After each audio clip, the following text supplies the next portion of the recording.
नमस्कार।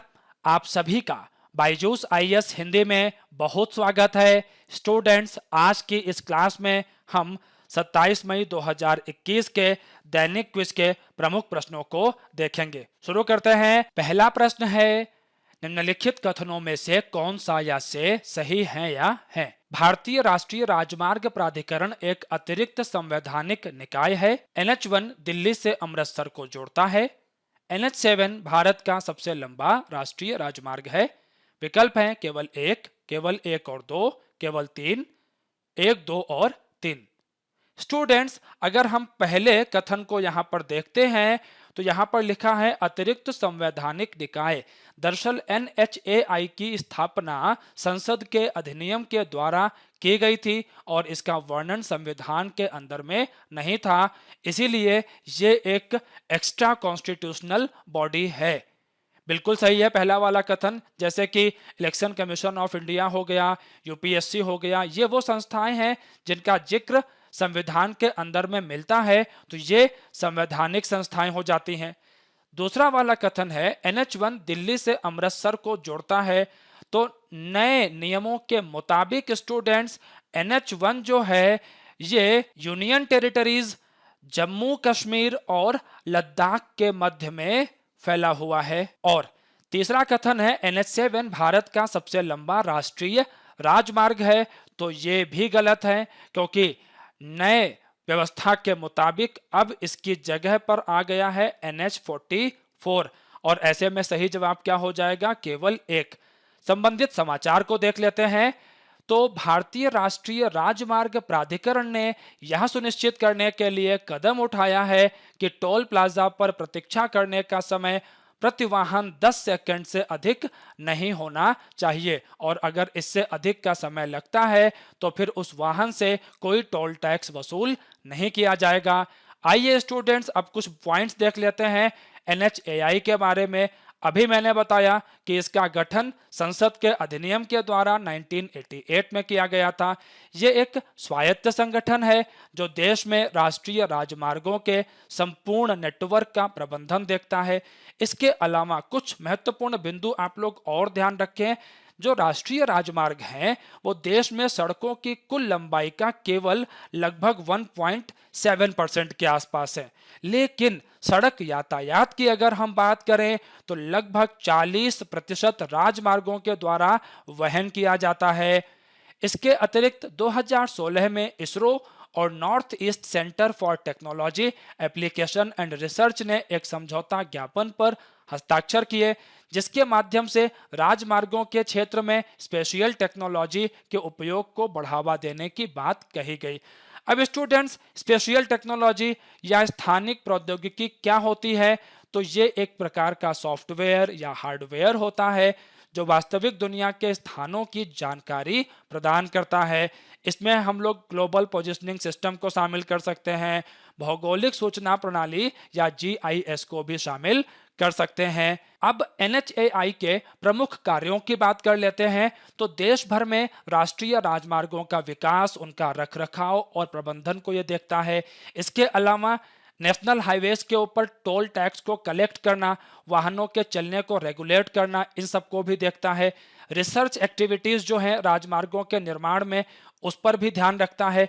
इसके साथ साथ में नेशनल हाईवे से जुड़े मुद्दों पर केंद्र सरकार को सलाह देने का काम भी इस संस्था के द्वारा किया जाता है। राष्ट्रीय राजमार्गों के विकास के लिए योजनाएं बनाना, उनको कार्यान्वित करना, इस बिंदु को भी यही देखती है संस्था।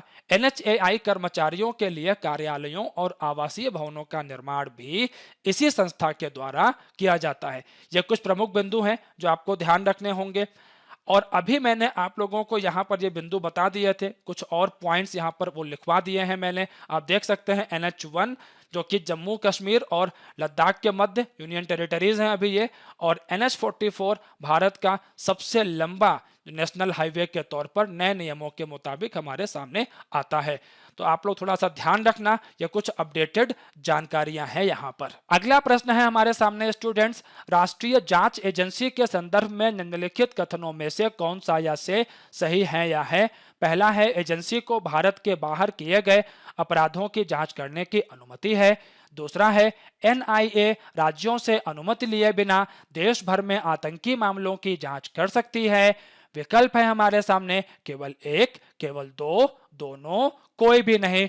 और इसमें मैं आपको बता दूं स्टूडेंट्स कि पहला और दूसरा दोनों ही स्टेटमेंट्स करेक्ट हैं और इस वजह से इसका सही जवाब हो जाएगा सी। इससे संबंधित समाचार को जरा देख लेते हैं हम लोग। Subodh Kumar Jaiswal takes charge as CBI chief. अगर हम सुबोध कुमार जायसवाल जी की बात करें तो जिस समय ये महाराष्ट्र के DGP हुआ करते थे, इन्हीं के समय में बहुचर्चित भीमा कोरेगांव जो मामला था वो NIA को दिया गया था, जिस पर कई सारे विषय भी सामने आए थे। अब जरा हम लोग बात कर लेते हैं NIA के बारे में। भारत पर जब एक बड़ा आतंकवादी हमला हुआ 2008 में मुंबई के ऊपर में, तब इस बात की जरूरत महसूस की गई कि आतंकवाद से लड़ने के लिए हमें एक संघीय एजेंसी की जरूरत है जो अलग अलग संस्थाओं और राज्यों और केंद्र के बीच समन्वय को स्थापित कर सके। और ऐसे में अमेरिका की एक संस्था है FBI, उससे प्रेरणा ग्रहण करते हुए भारत के अंदर में NIA को स्थापित किया गया। और NIA भी भारत के अंदर में किसी भी क्षेत्र के अंदर में आतंकी गतिविधि पर संज्ञान ले सकती है और लोगों की जांच कर सकती है, गिरफ्तारी कर सकती है, और इसके लिए उसे राज्य सरकार की अनुमति की आवश्यकता नहीं होगी। 2019 में 2008 का जो इसका मूल अधिनियम था उसमें कुछ संशोधन किए गए और कुछ नई बातें जोड़ी गई, जैसे कि जाली मुद्रा, फेक करेंसी के मामलों की अब यह जांच कर सकती है, प्रतिबंधित हथियारों का निर्माण या बिक्री संबंधी मामले, साइबर आतंकवाद एक बड़ी चुनौती है हमारे सामने, उसकी जांच भी ये कर सकती है। विस्फोटक पदार्थ अधिनियम 1908 के तहत जो अपराध सामने आते हैं उनकी जांच भी NIA कर सकती है। आप यहाँ क्षेत्राधिकार के अंदर में देखें, भारत का क्षेत्र तो इसके अंदर में है ही। आप दूसरे वाले पॉइंट को देखें स्टूडेंट्स, तो ये भारत के बाहर जो मामले घटित होते हैं उनकी जांच भी कर सकती है। अब यहां पर इस बिंदु पर भी आप लोग ध्यान रखें कि ऐसी जो भी जांच होगी अंतरराष्ट्रीय संधियों और अन्य देशों के जो घरेलू कानून हैं उनके अधीन होगी। हमारा अगला प्रश्न है, अंतरराष्ट्रीय सौर गठबंधन के संदर्भ में निम्नलिखित कथनों में से कौन सा गलत है?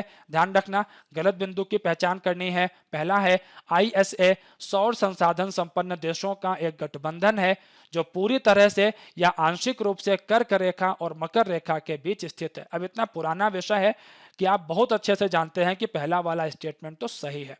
इसके अलावा यह पहला पूर्ण संधि आधारित अंतरराष्ट्रीय अंतर सरकारी संगठन है। कई देशों की सरकारें शामिल हैं तो निश्चित रूप से अंतर सरकारी है, और इसका मुख्यालय भारत के गुरुग्राम हरियाणा के अंदर में स्थित है। बिल्कुल सही बात है। ISA सदस्यता उन देशों तक सीमित है जो आंशिक रूप से या पूरी तरह से उष्ण कटिबंध के भीतर स्थित हैं। हम सभी लोग इस बात को जानते हैं कि सिविल सेवा प्रारंभिक परीक्षा के अंदर में जो एक्सट्रीम स्टेटमेंट्स होते हैं उनको थोड़ा सा ध्यान से देखना चाहिए, तो सी पर जरा विशेष ध्यान रखना। डी को देखते हैं, निकाय को इसके सदस्यों और भागीदार देशों द्वारा स्वैच्छिक योगदान द्वारा वित्त पोषित किया जाता है। बिल्कुल सही बात है, और ऐसे में सी वाला पॉइंट गलत हो जाता है। मैं आपको बता दूं कि ऐसे देश जो कर्क और मकर रेखा के बाहर स्थित हैं वो भी इंटरनेशनल सोलर अलायंस के मेंबर बन सकते हैं, बस उनको वोटिंग का राइट नहीं होगा। संबंधित समाचार को जरा हम लोग देख लेते हैं इससे जुड़े हुए। Jaishankar UN chief discuss ramping up supply of jabs. दरअसल भारत वैक्सीन की कमी से जूझ रहा है कोरोना वायरस के संदर्भ में, और इसी समय जो भारत के विदेश मंत्री हैं वो इस प्रयास में लगे हैं कि हमारे देश को कैसे अधिक से अधिक वैक्सीन प्राप्त हो सके। इन्हीं संदर्भों में उनकी मुलाकात हुई यूनाइटेड नेशंस के सेक्रेटरी जनरल एंटोनियो गुटारेस के साथ में। तो यहाँ पर कुछ अन्य मुद्दे भी सामने उठे। इन्हीं में से एक मुद्दा था इंटरनेशनल सोलर अलायंस का, और एक मुद्दा है collision for disaster resilient infrastructure. आप देख सकते हैं हमारा जो अगला प्रश्न होगा वो CDRI से ही होगा। तो आइए जरा हम लोग पहले ISA की बात कर लेते हैं। तो मैंने ये वाला बिंदु अभी आप लोगों को बता दिया है कि जो देश कर्क और मकर रेखा से बाहर स्थित हैं वो भी शामिल हो सकते हैं, लाभ उठा सकते हैं इससे, लेकिन वोटिंग के अधिकार नहीं होंगे। अगर हम बात करें इंटरनेशनल सोलर अलायंस के मुख्य उद्देश्यों की, जिसका प्रमुख उद्देश्यों में से है कि इससे जुड़े हुए आर्थिक जोखिम को कम करना, तकनीक में सहयोग को बढ़ावा देना, ताकि सौर ऊर्जा का अधिक से अधिक प्रयोग किया जा सके, ऊर्जा की पहुंच को बढ़ावा देना ताकि विकास की गतिविधियों को आगे बढ़ाया जा सके। इसके अलावा क्षमता निर्माण को बढ़ावा देना ताकि सौर ऊर्जा का जो प्रयोग है उसको अधिक से अधिक लोगों तक पहुंचाया जा सके। इंटरनेशनल सोलर अलायंस हमारे प्रधानमंत्री नरेंद्र मोदी के द्वारा प्रस्तावित एक पहल है, जिसे 2015 में उन्होंने फ्रांस के राष्ट्रपति के साथ पेरिस में संयुक्त राष्ट्र जलवायु परिवर्तन सम्मेलन में शुरू किया था। मुख्यालय हम सबको अच्छे से कंठस्थ है, गुरुग्राम भारत के अंदर में, हरियाणा राज्य के अंदर में स्थित है।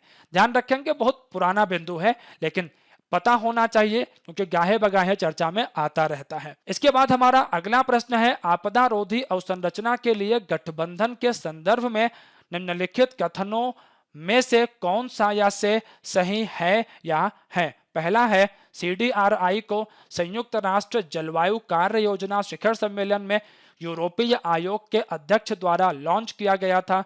दूसरा है, CDRI का सचिवालय मैड्रिड में स्थित है। और तीसरा है, पहले 5 वर्षों के लिए प्रमुख लागतों को कवर करने के लिए अनुमानित वित्त आवश्यकताओं का एक बड़ा भाग जर्मनी और फ्रांस द्वारा निवेश किया गया था। विकल्प है केवल 1 और 2, केवल 3, कोई नहीं, केवल 1 और 3।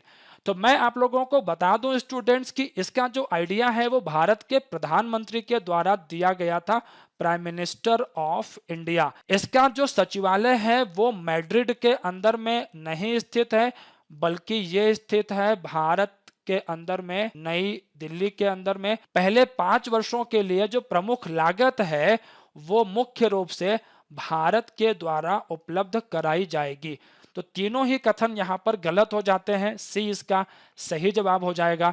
इससे संबंधित समाचार को और कुछ मुख्य बिंदुओं को देख लेते हैं। समाचार वही है हमारा जो हमने अभी देखा था, जहां पर इंटरनेशनल सोलर अलायंस भी देखा हमने और collision for disaster resilient infrastructure की बात भी हुई।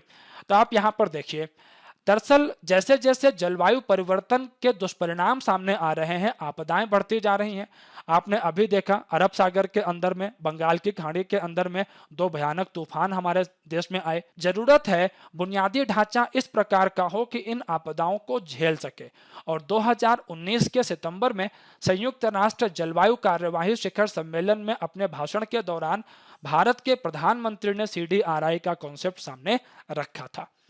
इसका सचिवालय नई दिल्ली में है, मैंने अभी आपको बताया, बहुपक्षीय है, कई सारी संस्थाएं, इंटरनेशनल गवर्नमेंट्स, एजेंसीज, बैंक्स वो शामिल हैं इसके अंदर में। और जब आपदा प्रबंधन की बात होती है स्टूडेंट्स, तो सेंडाई फ्रेमवर्क आपको अच्छे से पता होना ही होना चाहिए। सेंडाई जापान की एक जगह है और यहाँ पर इस फ्रेमवर्क पर साइन किए गए थे कि 2030 तक आपदाओं के कारण महत्वपूर्ण बुनियादी ढांचे को होने वाले नुकसान और प्रभावित लोगों की संख्या को कम करना है। एक महत्वपूर्ण बिंदु जो आपको ध्यान रखना है वो ये कि सेंडाई फ्रेमवर्क जो है वो गैर बाध्यकारी है, मतलब कि कंपलसरी नहीं है, वॉलंटरी प्रकार का है। ये कीवर्ड्स होते हैं, आपको पता होने चाहिए। स्टूडेंट्स, अब हम लोग पहुंच चुके हैं सिविल सेवा प्रारंभिक परीक्षा में विगत वर्षों में पूछे गए प्रश्नों के खंड पर। आज का प्रश्न 2014 से उठाया गया है। जोखिम पूंजी का क्या अर्थ है? उद्योगों को प्रदान की जाने वाली अल्पकालिक पूंजी, नए उद्यमियों को प्रदान की गई दीर्घकालिक प्रारंभिक पूंजी, उद्योगों को हानि उठाते समय प्रदान की गई धनराशि, उद्योगों के प्रतिस्थापन और नवीनीकरण के लिए प्रदान की गई धनराशि। इसका सही जवाब है नए उद्योगों को प्रदान की गई दीर्घकालिक प्रारंभिक पूंजी। जो वेंचर कैपिटल है भारत के अंदर में, दुनिया के अन्य देशों के अंदर में जो नए नए उद्योग सामने आते हैं, स्टार्टअप सामने आते हैं जिनमें काफी क्षमताएं होती हैं, तो ऐसे उद्योगपति जो कि खूब लाभ कमाना चाहते हैं और उनको लगता है कि इस नई फर्म के अंदर में विकास की काफी संभावनाएं हैं, तो इनके अंदर में वो निवेश करते हैं। ये एक प्रकार की निजी इक्विटी होती है। जब वेंचर कैपिटल की बात आती है तो एंजल इन्वेस्टर का मुद्दा भी सामने आता है। तो मैं आपको बता दूं स्टूडेंट्स, एंजल इन्वेस्टर्स जो होते हैं ये एक प्रकार के निजी निवेशक होते हैं जो कि ऐसे उद्योगों के अंदर में धन लगाते हैं जो कि बहुत आगे जा सकते हैं, बहुत विकास कर सकते हैं। एंजल इन्वेस्टर्स जो होते हैं वो किसी स्टार्टअप के अंदर में शुरुआती दौर में पैसा लगाने वाले लोग होते हैं और इनका निजी इंटरेस्ट होता है। लाभ कमाना बहुत बड़ा उद्देश्य नहीं होता है एंजल इन्वेस्टर्स का, बस नवाचारों को बढ़ावा देना ये प्रमुख रूप से इनका उद्देश्य होता है। जैसे कि भारत के अंदर में रतन टाटा हो गए, अजीम प्रेमजी हो गए, अंतरराष्ट्रीय स्तर पर हम देखें तो एलन मस्क हो गए स्पेस एक्स के फाउंडर, ये कुछ प्रमुख एंजल इन्वेस्टर्स हैं जो कि नवाचारों को बढ़ावा देने के लिए धन लगाते हैं। एंजल इन्वेस्टर के बाद एंट्री होती है वेंचर कैपिटलिस्ट लोगों की, जो कि लाभ कमाने के लिए इन स्टार्टअप्स के अंदर में निवेश करते हैं। दोनों में एक बहुत बड़ा अंतर होता है कि जो वेंचर कैपिटलिस्ट होते हैं वो मार्गदर्शन भी प्रदान करते हैं, मैनेजमेंट को किस तरीके से और बेहतर बनाया जाए। स्टूडेंट्स, अब हम लोग बात कर लेते हैं फैक्ट ऑफ द डे की, और बहुत ही डिबेटेबल मैटर है आज का फैक्ट ऑफ द डे। ये टर्म आपको पता होना चाहिए, बस सबसे महत्वपूर्ण यही है। एंटीबॉडी डिपेंडेंट एनहेंसमेंट, ये कॉन्सेप्ट है क्या, ये चीज क्या है? दरअसल ये पूरा का पूरा मुद्दा सामने तब आया जब फ्रांस के नोबेल पुरस्कार विजेता वायरोलॉजिस्ट मॉन्टेग्नियर ने यह कहा कि कोरोना वायरस की जो वैक्सीन है वो वायरस को रोकने के बजाय उसे और मजबूत कर रही है।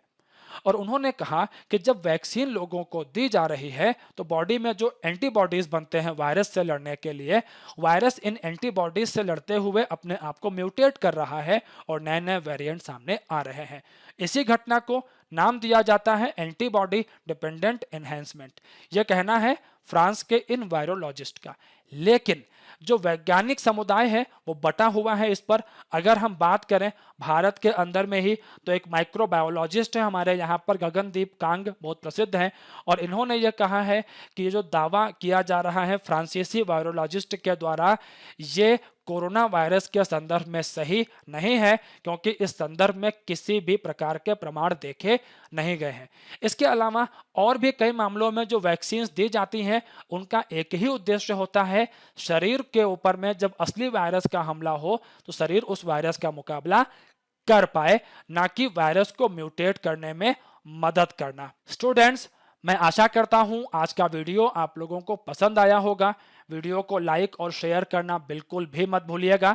चैनल को सब्सक्राइब कर लेंगे तो सारे नोटिफिकेशंस आपको समय से प्राप्त होते रहेंगे। आप लोगों से मुलाकात होगी अगली क्लास में। वीडियो को देखने के लिए आप सभी का बहुत शुक्रिया।